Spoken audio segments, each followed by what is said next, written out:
Marine doesn't speak particularly quickly, but she speaks fluently, rarely pausing or hesitating.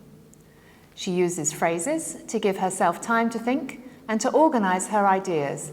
For example, "It's a hard question," and "like I previously said." She uses connectors such as but, so and because to link her ideas. She uses the word unfortunately to show her attitude towards something. Marine answers one question incorrectly. Rather than say what sort of neighbour she thinks she is, she talks about the sort of neighbours she has. It's important to know that this will not make a difference to Marine's score, because the test assesses her speaking skills, not her listening skills. So, if you misunderstand a question, it's okay. However, it's a good idea to try to answer the question correctly, so you use the kind of language the question is pushing you to use. Marine's vocabulary is sufficient to answer all the questions.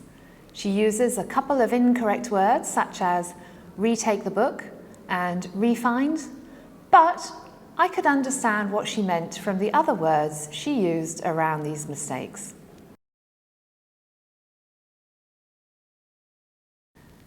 Marine's grammar was generally quite accurate, plus the majority of her sentences were complex with more than one clause. This is important for Band 6.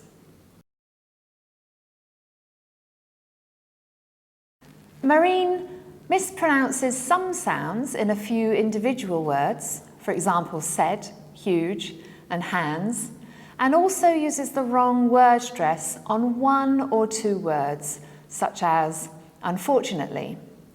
However, as a listener, I could understand what she meant, so it didn't affect overall communication.